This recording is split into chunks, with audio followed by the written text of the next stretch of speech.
Hi hello నమస్తే, నేను కృష్ణాంజనేయులు. తెలంగాణలో ప్రతిపక్ష బీఆర్ఎస్ అదేవిధంగా ఏబిఎన్ మధ్య వివాదం ముదురు పాకాన పడుతోంది. బీఆర్ఎస్ కీలకమైనటువంటి నిర్ణయం తీసుకున్నది.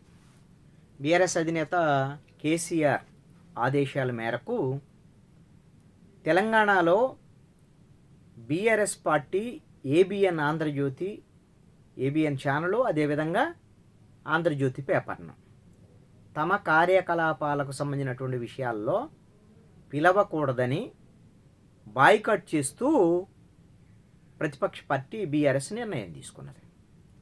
ఇది చాలా కీలకమైనటువంటి అంశమే. ఒక రాజకీయ పార్టీ మొత్తం ఒక మీడియాకు సంబంధించినటువంటి ఛానళ్ళు, పేపర్ రెండింటినీ వాళ్ళ పార్టీకి సంబంధించినటువంటి కార్యకలాపాలు దేనికి కూడా పిలవకూడదని అన్ని జిల్లాలకు కూడా ఆ మేరకు బీఆర్ఎస్ నేతలకు ఆదేశాలు జారీ చేశారు. ఎక్కడా కూడా ఇక ఆంధ్రజ్యోతి పేపర్ని, ఏబిఎన్ ఛానల్ని, వాళ్ళ విలేకరులని పిలవద్దు, వాళ్ళని బాయ్కట్ చేయండి అంటూ కూడా ఒక రకంగా వాళ్ళ క్యాడర్కి కూడా పిలిపించారు. మీరు ఆ పేపర్కి సంబంధించినటువంటి సబ్స్క్రిప్షన్స్ కూడా తీసుకోవద్దు, పేపర్ను కూడా బాయ్కట్ చేయండి అనేటువంటి విధంగా కూడా వాళ్ళు పిలిపించినటువంటి పరిస్థితి ఉంది. మొన్ననే ఏబిఎన్ ఛానల్లో వెంకటకృష్ణ రవీందర్ రావు అనే బీఆర్ఎస్ ఎమ్మెల్సీని వాళ్ళ మధ్య మాటల నేపథ్యంలో గెట్అవుట్ ఫ్రమ్ మై డిబేట్ అంటూ కూడా వెంకటకృష్ణ మాట్లాడటం, దీన్ని బీఆర్ఎస్ అవమానంగా భావించింది. ఒక ఛానల్లో ఏ విధంగా గెట్అవుట్ అంటుందో, ఒక ఎమ్మెల్సీ అతను బీఆర్ఎస్ నాయకుడు, అతను ఏ విధంగా గెట్అవుట్ అంటారు అనేటువంటి విధంగా దీని మీద సీరియస్గా వాళ్ళు నిర్ణయం తీసుకున్నారు. దీని మీద తెలంగాణ వ్యాప్తంగా కూడా నిరసనలు కూడా వ్యక్తం చేస్తున్నటువంటి పరిస్థితి ఉంది. అంటే కేవలము ఒక డిబేట్కి సంబంధించినటువంటి అంశమే కాదు. బీఆర్ఎస్ యొక్క ఆరోపణ ఏంటి అని అంటే, సిట్టు విచారణ జరుగుతోంది ఫోన్ ట్యాపింగ్కి సంబంధించినటువంటి విషయంలో. ఈ ఫోన్ ట్యాపింగ్కి సంబంధించినటువంటి సిట్టు విచారణ దాని మీద మీడియాకు సంబంధించినటువంటి వాళ్ళు ఇష్టారీతిన వార్తా కథనాలు వేస్తున్నారు. అది బీఆర్ఎస్ నేత కేటీఆర్ మీద, హరీష్ రావు మీద ఎలా కథనాలు వేశారు అని వాళ్ళిద్దరిని విచారణకు పిలిచినటువంటి సందర్భంలో వాళ్ళ మీద రాసినటువంటి కథనాలు, ఇవన్నిటి మీద బీఆర్ఎస్ అభ్యంతరం వ్యక్తం చేస్తుంది. గతంలో కేటీఆర్ అదేవిధంగా ఒక సినిమా హీరోయిన్తో ఉన్నటువంటి సంబంధాలు, ఇవన్నీ నేపథ్యము, కొంతమందిని బెదిరిస్తున్నారు అనే విధంగా మంత్రి కొండా సురేఖ ఒక సందర్భంలో మాట్లాడారు. కేటీఆర్ బెదిరించటం వల్ల సమంత అదేవిధంగా నాగ చైతన్య మధ్య విడాకులకు కూడా కేటీఆరే కారణం అనేటువంటి విధంగా కూడా కొన్ని వ్యాఖ్యలు ఆవిడ చేశారు. ఆ తర్వాత అది వివాదాస్పదం కావటం, నాగార్జున వాళ్ళు అక్కినేని నాగార్జున కోర్టుకు వెళ్ళటం, ఇవి దీంతో ఆవిడ తర్వాత క్షమాపణలు కూడా చెప్పారు, అది వేరే అంశము. అయితే ఈ నేపథ్యంలో సిట్టు విచారణ నేపథ్యంలో మీడియాకు సంబంధించినటువంటి వాళ్ళు ఇష్టారీతిన కథనాలు వేస్తున్నారు అనేటువంటిది బీఆర్ఎస్ యొక్క ఆరోపణ. ప్రధానంగా ఏబిఎన్ మీద, అదేవిధంగా రాధాకృష్ణ కూడా ఈ విధమైనటువంటి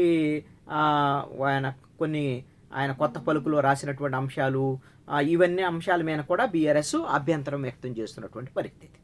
మరి ఇప్పుడు ఇదేం మొదటిసారి కాదు. బీఆర్ఎస్ అధికారంలో ఉన్నప్పుడు కూడా ఏబిఎన్ ఆంధ్రజ్యోతికి సంబంధించినటువంటి విషయంలో మొత్తం కేబుల్లో ఏబిఎన్ ఛానల్ రాకుండా కూడా కొంత కట్టడి చేసినటువంటి పరిస్థితులు గతంలో కూడా ఉన్నాయి. వాళ్ళ మధ్య వైరం అనేది కొనసాగుతూనే ఉన్నటువంటి పరిస్థితి ఉంది. ప్రతిపక్షంలోకి వచ్చిన తర్వాత కొంత చూస్తున్నట్లు ఉన్నారు. ఆ తర్వాత ఇప్పుడు ఏకంగా మళ్ళీ మీడియా మీద అగ్రెసివ్గా వెళ్తున్నటువంటి పరిస్థితి బీఆర్ఎస్ వైపు నుంచి కనపడుతుంది. ఇంకొక మూమెంట్ కూడా తీసుకొచ్చేటువంటి ప్రయత్నం చేసింది బీఆర్ఎస్. అదేంటి అంటే, తెలంగాణకు వ్యతిరేకంగా ఆంధ్ర మీడియాకు సంబంధించినటువంటి వాళ్ళు ఈ విధంగా చేస్తున్నారని, అది బీఆర్ఎస్ మీద చేసేటువంటి అంశాలనే మొత్తం తెలంగాణకు ఆపాదించేటువంటి ప్రయత్నం, ఇది ప్రాంతీయ విద్వేషాలు రెచ్చగొట్టేటువంటి విధంగా, ఆ విధంగా కొంత రాజకీయ లబ్ధి పొందాలనేటువంటి ప్రయత్నము బీఆర్ఎస్ వైపు నుంచి జరుగుతుంది. దానికి ఏ మేరకు తెలంగాణ ప్రజలు అంత దాన్ని ఓన్ చేసుకుంటారో లేదో తెలియదు. అయితే ఈ విధంగా మీడియాలను బ్యాన్ చేయటం అనేటువంటిది తెలంగాణలో కానీ ఆంధ్రప్రదేశ్లో, ఉమ్మడి ఆంధ్రప్రదేశ్లోనే అసలు మొట్టమొదటిగా రాజశేఖర్ రెడ్డి అధికారంలో ఉన్న సమయంలో మొట్టమొదటిసారి అప్పుడు రాజశేఖర్ రెడ్డి ఆ రెండు పేపర్లు అని ఆంధ్రజ్యోతి, ఈనాడు గురించి మాట్లాడటం మొదలుపెట్టారు. ముందు రాజకీయ నాయకులు టార్గెట్ చేయటం మీడియాని అనేటువంటిది మొదలైంది. ఆ తర్వాత ఉమ్మడి ఆంధ్రప్రదేశ్ వచ్చినప్పుడు ఆంధ్రప్రదేశ్లో 2014 నుంచి 19 సమయంలో అప్పుడు కొన్ని ఛానల్స్ని వీళ్ళు కేబుల్స్లో రాకుండా చేయటం, అదేవిధంగా సాక్షి కానివ్వండి, మిగతా ఛానల్స్ అన్ని తెలుగుదేశం ప్రభుత్వంలో జరిగినటువంటి పరిణామాలు. ఆ తర్వాత వైసీపీ అధికారంలోకి వచ్చినప్పుడు ఏబిఎన్ ఆంధ్రజ్యోతి, అదేవిధంగా టీవీ5, అదేవిధంగా ఈటీవీ, వీటికి సంబంధించినటువంటి ఛానల్స్ని కేబుల్స్లో రాకుండా నిరోధించడం, ఇవన్నీ కూడా ప్రయత్నాలు ఇక్కడ జరిగినాయి. అక్కడ కూడా తెలంగాణలో కూడా ఈ విధమైనటువంటి ప్రభుత్వాలు వచ్చినప్పుడు ప్రభుత్వానికి వ్యతిరేకంగా ఉన్నటువంటి ఛానల్స్ని కొంత నియంత్రణ చేయటం, కట్టడి చేయటం అనేటువంటి ప్రయత్నాలు అనేటువంటి జరుగుతున్నటువంటి పరిస్థితి అయితే ఉంది. ఇది ఎందుకు ఇలా జరుగుతుంది అని అంటే, మీడియాకు సంబంధించినటువంటి వాళ్ళు ఒక రాజకీయ ఎజెండాలతో కొంతమందికి అనుకూలంగా, కొంతమందికి వ్యతిరేకంగా వ్యవహరిస్తున్నటువంటి ధోరణి, పరిధి దాటి వ్యవహరిస్తున్నటువంటి ధోరణి కూడా కనపడుతుంది. అందుకనే రాజకీయ పార్టీలు కొన్ని మీడియాలని టార్గెట్ చేస్తున్నటువంటి పరిస్థితి అయితే కనపడుతోంది. మరి ఇప్పుడు తెలంగాణలో మొదలైనటువంటి ఈ వివాదము మీడియాల మధ్య, ఇప్పుడు మొన్న ఎన్టీవీ సంబంధించినటువంటి జర్నలిస్టుల అరెస్టు, ఎందుకంటే ఎన్టీవీ కాంగ్రెస్ సంబంధించినటువంటి మంత్రి కోమటిరెడ్డి వెంకటరెడ్డి మీద వార్తలు వేయటం, ఇవన్నీ కూడా చూసాం. మరి భవిష్యత్తులో ఇవన్నీ పరిణామాలు ఏ విధంగా ముందుకెళ్తాయి, ఏ దారి తీస్తాయి, ఎలా ఉంటుంది ఏంటి అని చూడాలి.